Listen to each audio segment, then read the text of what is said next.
Imagine करो तुम लोग एक ऐसे इवेंट के अंदर हो जिसमें तुम लोग के काफी सारे फेवरेट सेलिब्रिटीज आए हुए हैं। तुम इन सेलिब्रिटीज के साथ जाकर फोटोज खिंचवा रहे हो, उनके ऑटोग्राफ्स ले रहे हो और काफी ज्यादा फन कर रहे हो, लेकिन सडनली वो सारे के सारे सेलिब्रिटीज आउट ऑफ कंट्रोल हो जाते हैं और तुम्हें ही मारना शुरू कर देते हैं। उस इवेंट में, उस फेस्टिवल में जितने भी लोग आए होते हैं वो सारे सेलिब्रिटीज उन सबको एक एक करके मार रहे हैं बहुत ही बुरी तरीके से। वो उन सब लोगों को इतनी बेरहमी से मार रहे हैं कि हर जगह बस खून ही खून नजर आ रहा है तुम्हें। अब सोच के देखो कि तुम इस सिचुएशन में कैसे सर्वाइव करोगे, तुम वहां से बच के कैसे भागोगे, और तुम बच के भागोगे ही कहाँ, क्योंकि पूरी दुनिया के जितने भी सेलिब्रिटीज हैं सबके साथ ही यही हाल हो चुका है। इस वीडियो में हम लोग जिस मांगा के ऊपर बात करने वाले हैं वो मांगा इसी कॉन्सेप्ट के ऊपर है। यहाँ पर फर्क बस इतना है कि मैंने तुम लोगों को जो चीज इमेजिन कर रहे हो गई थी उसमें मैंने तुम्हें सेलिब्रिटीज को इमेजिन करवाया था, लेकिन इस मांगा के अंदर यहाँ पर मैस्कॉट्स हैं हमारे सेलिब्रिटीज की जगह पर। ना जितने लोगों को मैस्कॉट्स नहीं पता कि वो क्या होते हैं, तो मैस्कॉट कुछ ऐसे लोग होते हैं जो खुद को काइंड ऑफ टेडी बियर से कॉस्ट्यूम में कवर करके परफॉर्म करते हैं, जैसे कि ये लोग। पूरे जापान के अंदर इन्हीं मैस्कॉट का फेस्टिवल चल रहा है जिसको कहते हैं नेशनल मैस्कॉट फेस्टिवल। इस फेस्टिवल के अंदर जितने भी मैस्कॉट्स हैं वो सारे के सारे अपने फैंस से मिलने के लिए अलग अलग जगहों पर जा रहे हैं और उनके फैंस भी उनसे मिलने के लिए आ रहे हैं। पूरे जापान के अंदर यही सिचुएशन है। बच्चे बहुत ही ज्यादा खुश है क्योंकि उनको अपने फेवरेट मैस्कॉट्स मिल रहे हैं। वो फाइनली अपने फेवरेट मैस्कॉट्स के साथ फोटो खिंचवा सकते हैं, उनका ऑटोग्राफ ले सकते हैं और उनके साथ खेल सकते हैं। लेकिन सडनली इसी फेस्टिवल के अंदर एक बहुत बड़ा आउटब्रेक हो जाता है जिससे ये पूरी की पूरी सिचुएशन बहुत ही ज्यादा पैनिक हो जाती है। देखो, इस मांगा के अंदर तुम लोग 3 मेजर कैरेक्टर्स को फॉलो करोगे, जिनमें सबसे पहले है अपना केगो आयाहारा, दूसरा उसका छोटा भाई माकोतो और तीसरी उसकी दोस्त आको। ये तीनों ही इस फेस्टिवल के अंदर आए हैं क्योंकि केगो का जो छोटा भाई है माकोतो उसको मैस्कॉट बहुत ही ज्यादा पसंद है। केगो इस फेस्टिवल में आना नहीं चाहता था, लेकिन उसके छोटे भाई माकोतो और उसकी दोस्त आको ने उसको कन्विंस कर लिया। इसके साथ साथ उसकी माँ ने भी बोला कि चला जा, तेरा छोटा भाई थोड़े मजे ले लेगा। देखो, जो कंपनी इस पूरे फेस्टिवल को ऑर्गेनाइज करवा रही है, आको के डैड उसी मैनेजमेंट टीम में उस कंपनी की। आको के डैड जब इन तीनों से मिलते हैं तो वो उन्हें बताते हैं कि जो कंपनी के हमारे प्रेसिडेंट है वो अभी थोड़ी देर में एक अनाउंसमेंट करने वाले हैं। यह अनाउंसमेंट बहुत ही ज्यादा स्पेशल होगी क्योंकि वो इस अनाउंसमेंट में एक सरप्राइज को बताएंगे, और वो सरप्राइज इतना ज्यादा बड़ा है कि इस सरप्राइज के बारे में इनकी मैनेजमेंट टीम तक को नहीं पता। अब देखो, ये जो सरप्राइज अनाउंस होने वाला है, इसको अनाउंसमेंट में भी थोड़ा बहुत टाइम है, तो इसी टाइम के बीच में केगो, आको और माकोतो दोनों अच्छे खासे मजे ले रहे हैं। इसी मजे के बीच में केगो अपनी शर्ट के ऊपर थोड़ी स्टाइल घेर लेता है और अब वो अपनी शर्ट को बदलने जा रहा होता है क्योंकि अब ऐसी गंदी शर्ट पहनकर वो पूरे फेस्टिवल में नहीं घूम सकता। केगो जो पूरे फेस्टिवल के अंदर एक वॉशरूम ढूंढ रहा होता है, तभी उसकी टक्कर हो जाती है एक बड़े बॉडी बिल्डर आदमी से, जिसको देखकर केगो बहुत ही ज्यादा डर जाता है क्योंकि इस आदमी ने अपने पास एक गन रखी होती है। केगो उसको देखकर बस यही सोच रहा होता है कि एक आदमी इस अच्छे खासे फेस्टिवल में गन लेके आखिर क्यों घूम रहा है। यहाँ पर हम लोग पता चलता है कि जो आदमी है वो एक बुरे नेचर का नहीं है, वो एक अच्छे नेचर का है।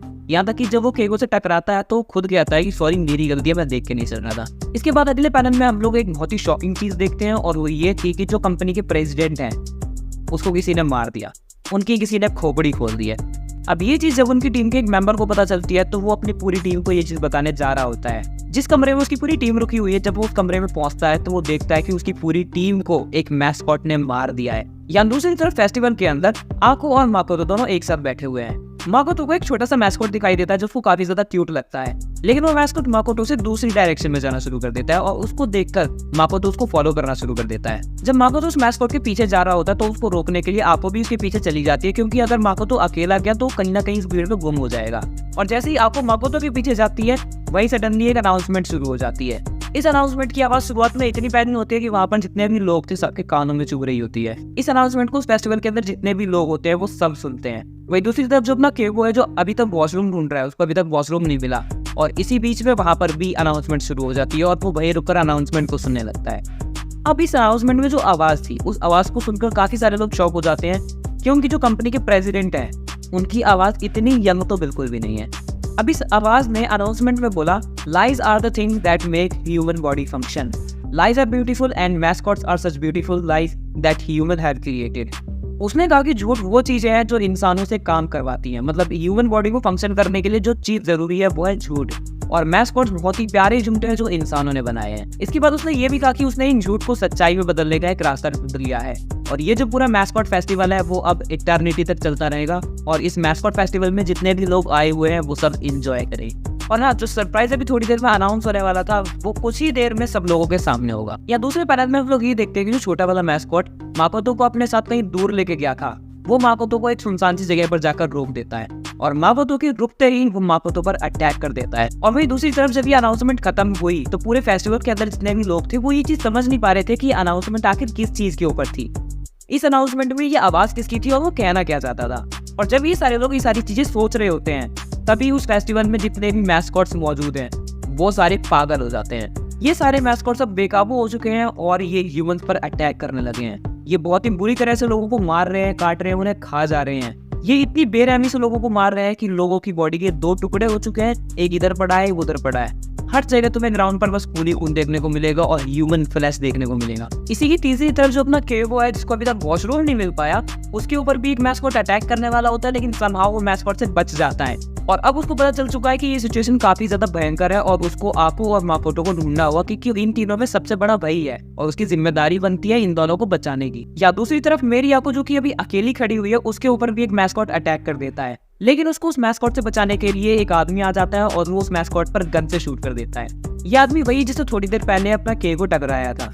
यहाँ पर हमें पता चलता है कि जो आदमी है ये एक्चुअली में एक पुलिस वाला है, जिसका नाम है ताकेजावा। ताकेजावा उस मैस्कॉट पर अटैक करके आपो, मेरा मतलब है कि मेरी आपो को बचा तो लेता है, लेकिन थोड़ी देर में हम लोग को ये पता चल जाता है कि जो मैस्कॉट जमीन पर पड़ा हुआ है, उस पर जहाँ पर गोली लगी थी वहां से खून निकल रहा है। उसी मोमेंट पर आपो को ढूंढता हुआ केगो भी वहां पर पहुंच जाता है और वो आपो से पूछता है कि माकोतो कहाँ गया। लेकिन सडनली उनके पीछे से जिस मैस्कॉट को अभी अभी गोली लगी थी, वो अपने बाउंड को रीजेनरेट करके दोबारा से खड़ा हो गया और अब वो बहुत ही ज्यादा गुस्से में है और अपने गुस्से में वो बहुत ही तेज चिल्लाता है। उसकी चीख इतनी ज्यादा भयंकर होती है कि उसे सुनकर केवो और आपो के साथ साथ वो पुलिस वाला भी डर जाता है। अब दूसरे पैनल पे हम लोग एक और शॉकिंग चीज को देखते हैं और वो शॉकिंग चीज ये है कि माकोतो के ऊपर अभी अभी एक मैस्कॉट ने अटैक किया था, लेकिन अब माकोतो अपने आप को रीजेनरेट करना शुरू कर रहा है। मतलब माकोतो, जो कि अभी थोड़ी देर पहले एक छोटा सा बच्चा था, एक इंसान था, वो मैस्कॉट्स की तरह अपने बाउंड को रीजेनरेट कर पा रहा है। इन्हीं सारी चीजों के बीच में हम लोग को एक स्टोरी सुनाई देती है, उसी आवाज में जिस आवाज ने अनाउंसमेंट कही थी। ये स्टोरी होती है सिप्रस के एक राजा के बारे में। वो आवाज हम लोग को बताती है कि सिप्रस का एक राजा था जिसको औरतों और लड़कियों में बिल्कुल भी इंटरेस्ट नहीं था, लेकिन उसने एक स्टैचू बनाई और वो स्टैचू उसको इतनी ज्यादा पसंद आई कि वो उसी से प्यार करने लगा। उसका प्यार इतना ज्यादा गहरा था कि उसके प्यार को देखकर भगवान ने खुद उस स्टैचू के अंदर जान डाल दी। ये जो स्टोरी हम लोग को बताई गई थी सिप्रस के राजा के बारे में, वो एक मिथ के अकॉर्डिंग थी और इस मिथ का नाम था पिग्मेलियन। और ये जो वॉइस यानी कि ये जो मैस्कॉट हम लोग को ये स्टोरी बता रहा था, वो अपने आप को सिप्रस का राजा बताता है और यहीं पर इसका पहला चैप्टर खत्म हो जाता है। इस वीडियो के अंदर मैंने तुम लोग को जितनी भी स्टोरी बताई वो इसके फर्स्ट एपिसोड की थी, तो तुम सोच के देखो कि अगर इसके पहले एपिसोड में तुम लोग को इतनी सारी चीजें देखने को मिल रही है, तो बाकी के 19 चैप्टर्स के अंदर, मेरा मतलब कि बाकी के 18 चैप्टर्स के अंदर तुम लोग को क्या देखने को मिलेगा। इस मांगा के अंदर टोटल 19 चैप्टर्स है, जो तुम लोग 1 से 2 दिन में ही खत्म कर दोगे अगर मेरी तरह पढ़ोगे तो। और मैं चाहता हूँ कि तुम लोग एक बार इस मांगा को जरूर ट्राई करो, क्योंकि मैंने पढ़ी थी, मुझे काफी ज्यादा पसंद आई। हालांकि इसकी एंडिंग मुझे अच्छी नहीं लगी, क्योंकि इस पूरी मांगा के अंदर ऑलमोस्ट 13-14 चैप्टर्स के अंदर तुम लोग को काफी भयंकर एक्शन और गोर यानी वायलेंस देखने को मिलेगा, लेकिन वही उसके बाद स्टोरी थोड़ी इमोशनल होने लगती है और थोड़ा सा इमोशनल टर्न ले लेती है, जो कि मुझे देखकर ज्यादा पसंद नहीं आया। ये कई बार काम कर जाता है कि लोगों का अपना अपना अलग अलग टेस्ट होता है। हो सकता है कि तुम्हें इसकी एंडिंग पसंद आ जाए, हो सकता है कि तुम्हें इसकी एंडिंग समझ में भी आ जाए। मेरी थोड़ी समझ में नहीं आई थी, लेकिन मैं चाहता हूँ कि तुम लोग एक ना एक बार इस मांगा को जरूर ट्राई करो, क्योंकि सर्वाइवल मांगा है, तुम्हें शुरू से लेकर लास्ट तक फोक रखेगी और पढ़ने में मजा आएगा। और हाँ, पढ़ने के बाद मुझे आकर जरूर बताना कि तुम्हें ये मांगा लगी कैसी। एंड अगर मैंने तुम लोगों को अभी तक इसका नाम नहीं बताया तो इसका नाम था द पिग्मेलियन। और अगर तुम लोग जिस भी जगह पर इस मांगा को पढ़ोगे तो ध्यान रखना कि तुम बस इसके 19 ही चैप्टर पढ़ना। हो सकता है कि तुम जहाँ पर इस मांगा को पढ़ रहे हो वहाँ पर 19 के अलावा भी तुम्हें चैप्टर्स देखने को मिले, लेकिन वो चैप्टर्स बकवास है, फिजूल है, उन्हें मत देखना, तुम्हारा टाइम बर्बाद होगा। देखना चाहो तो ट्राई कर लेना। बाकी मैं तो ये बताऊंगा कि वो स्टोरी से बिल्कुल भी नहीं जुड़े हुए, बल्कि वो एक्चुअल मांगा का पार्ट भी नहीं है। जो ओरिजिनल पिग्मेलियन मांगा है उसके अंदर सिर्फ 19 चैप्टर्स हैं और उन 19 चैप्टर्स के अंदर ही पूरी स्टोरी खत्म हो गई है। तो तुम लोग जाओ पिग्मेलियन मांगा पढ़ो और एक बार आगे मुझे जरूर बताना कि तुम्हें इसकी एंडिंग कैसी लगी। बाकी thank you so much for watching this video.